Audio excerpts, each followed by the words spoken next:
Hello viewers, क्या हालचाल। It's my भाई की शादी पार्ट 3।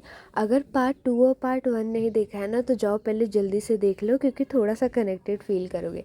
अच्छा, इस ब्लॉग में हम देखने क्या वाले हैं ना, इस ब्लॉग में 7 फेरों के साथ आप 7 वचन भी देखने वाले हो। तो प्लीज़ वीडियो एंड तक ज़रूर देखना, और वो जो 7 वचन क्या होते हैं ना, इस ब्लॉग में आपको देखने को मिलेगा।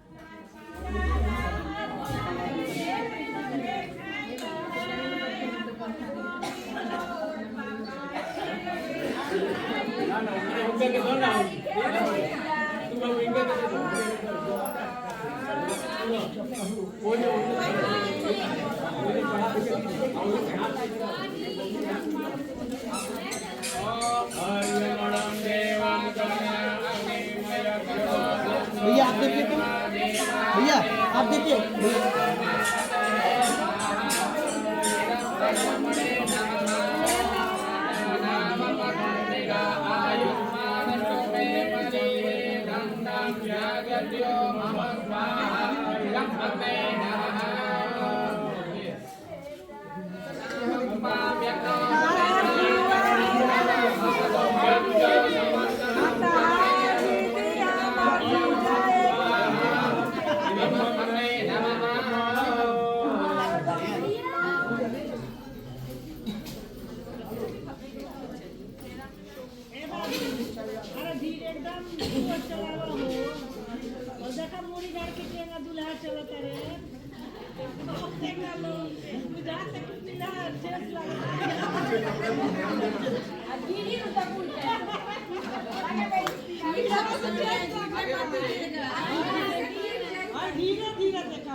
ऐसे ही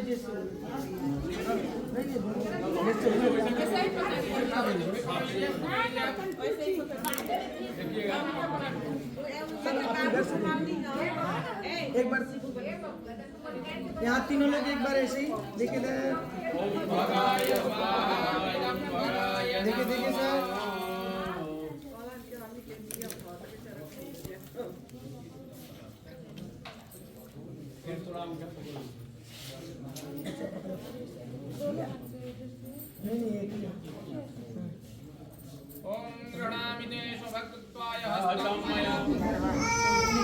बिटिया, वर का पहला वाक्य होता है क्रीड़ा शरीर संस्कार समाज उत्सव दर्शनम हास्यम परगृहे यानम त्यजेत प्रोषित भर्तिका।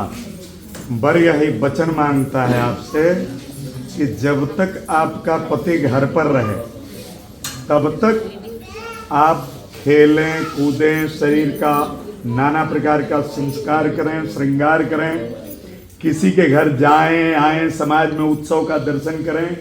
लेकिन जब आपका पति आपसे दूर प्रदेश अथवा विदेश में निवास करे, उस समय केवल 5 कर्म करना होता है आपको।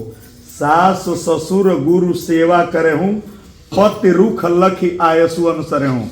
सास ससुर और गुरु की सेवा और पति रुख देखने का मतलब ये नहीं कि आंख देखना, व्यवहार देखना, नहीं।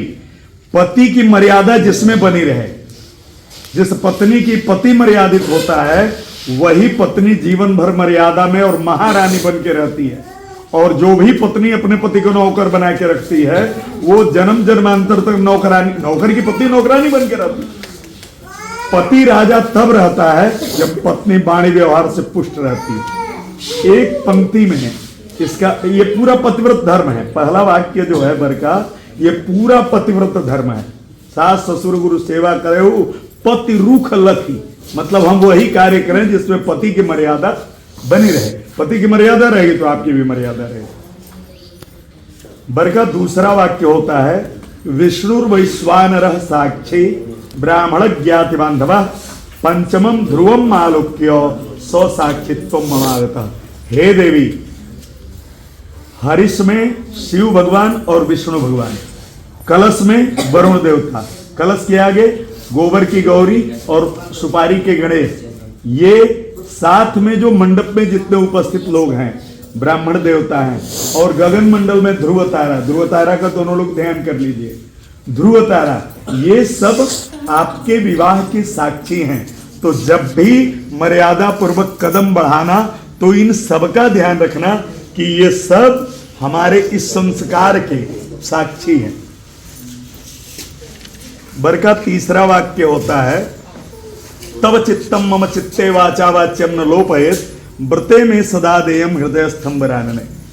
अपने हृदय की कोई भी बात अपने पति से न छुपाना, और पति जो अपने हृदय की बात बताए, प्राण निकल भी जाए तो किसी तीसरे को न बताना। इससे दोनों की जीवन पर्यंत मर्यादा बनी रहती है। और इतना जो पालन करता है, इतना तो बहुत है, एक वाक्य भी जो पालन करता है पति पत्नी, उसके जीवन में कलह नहीं होती। एक वाक्य, पहला वाक्य मैं जो बोला हूं, एक वाक्य जो पालन कर लिया उसके जीवन में कलह नहीं होता है। कलह और झगड़े में अंतर होता है। झगड़ा रोज होना चाहिए, नो प्रॉब्लम। पति पत्नी में सवेरे झगड़ा हो, दोपहर तक बोली चाली बंद, शाम को समझौता हो जाए। सूर्यास्त के बाद जो पत्नी और पति आपस में लड़ते हैं वो कलह है।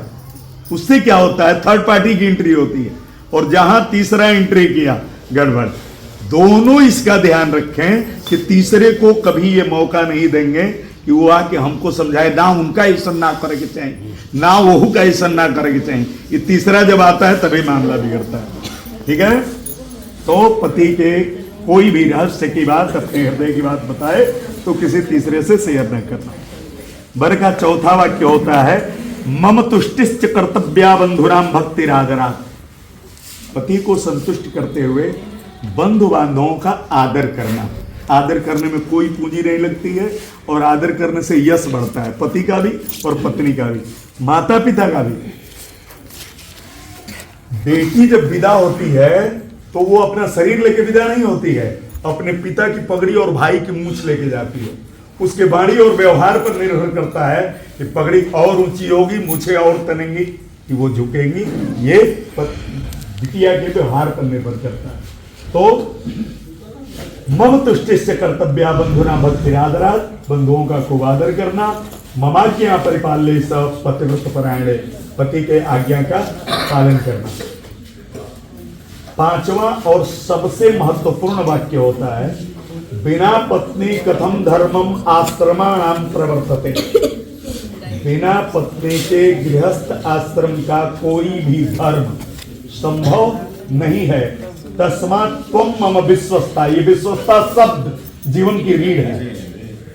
इसलिए तुम अपने पति की विश्वास पात्र बनो। भववामांगगामी, जो पति की चारों दिशाओं का जो स्थान है वो पत्नी के लिए आरक्षित होता है, सुरक्षित है। शास्त्र ने इतना अधिकार दिया है पत्नी को, यज्ञ करना होगा तो दाहिने बैठेगी, यज्ञ पत्नी दक्षिणे, जैसे अभी बैठे। गृहस्थी का कर्म करना होगा बाएं बैठेगी, तीर्थ यात्रा करना होगा पीछे पीछे चलेगी। क्यों? अटैची लेके आगे आगे पति देवता चलेंगे। घर में सेवा करेगी पत्नी, और जब बाहर जाना होगा, तीर्थ यात्रा में जाना होगा, टूर पर जाना होगा, तो पति देवता उस समय सेवा करेंगे। इसलिए तीर्थ यात्रा के समय पत्नी पीछे जाएगी, और युद्ध के समय पत्नी आगे रहेगी। इसका कारण ये नहीं है कि पत्नी आगे रिवाल्वर लेके दौड़ेगी। पत्नी का पतिव्रत धर्म जब तक अचल बना रहेगा, पति सुरक्षित रहेगा, और वो पति के लिए कवच कुंडल का काम करेगा। इसलिए कहा गया जब युद्ध में होगा पति, तो उस समय पत्नी का वाणी व्यवहार, उसका सत्कर्म, उसका धर्म, उसका व्रत, ये सब पति के आगे यात्रा करेगा, और वह पति के लिए कवच कुंडल का काम करेगा। इन 5 वचनों में कोई भी एक वचन अगर जीवन भर पालन कर लिया, जीवन में कतई कलह नहीं होगा। हमारा सभी देवताओं का और यहाँ उपस्थित सभी लोगों का आशीर्वाद आप लोगों के साथ है। जब लगे गंगा जमुना जलधारा, अचल हो ही बात। अब ये तो हो गए 7 फेरे और 7 वचन। अभी क्या है ना कि देखो नेक्स्ट व्लॉग में आपको मिलने वाली है ढेर सारी मस्ती, क्योंकि उस ब्लॉग में मैंने ये दिखाया है कि जूता चुराई की जो रस्म थी वो कैसे हुई, फिर द्वार छिकाई में क्या हुआ, तो वो सारी चीज़ें आपको नेक्स्ट ब्लॉग में मिल जाएगी, तो वो वाला ब्लॉग बिल्कुल भी मिस मत करना। और ये डिस्कशन जो आप देख रहे हो ना वो आप देखने वाले हो कमिंग सून वीडियो में। चलो till then bye bye, see you in my next blog.